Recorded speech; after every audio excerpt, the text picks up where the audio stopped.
গাজায় সেনা পাঠাবে মধ্যপ্রাচ্য, ট্রাম্পের বিস্ফোরক দাবি।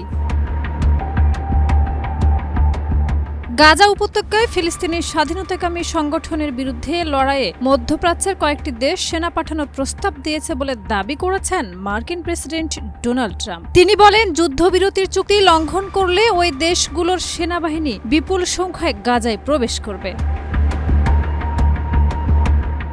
21 অক্টোবর সামাজিক যোগাযোগ মাধ্যম ট্রুথ সোশ্যালে দেওয়া এক পোস্টে ট্রাম্প বলেন, ফিলিস্তিনি স্বাধীনতাকামী সংগঠন যদি যুদ্ধবিরতির শর্ত লঙ্ঘন করে তাহলে কয়েকটি শক্তিশালী দেশ নিজেদের সেনা নিয়ে সরাসরি গাজা উপত্যকায় প্রবেশ করবে এবং পরিস্থিতি নিয়ন্ত্রণে নেবে। তবে তিনি নির্দিষ্ট কোনো দেশের নাম উল্লেখ করেননি। রয়টার্সের এক প্রতিবেদনে এই তথ্য জানানো হয়। সেখানে বলা হয়, ট্রাম্প তার পোস্টে আরও দাবি করেন, এই দেশগুলো আগে থেকেই প্রস্তুত রয়েছে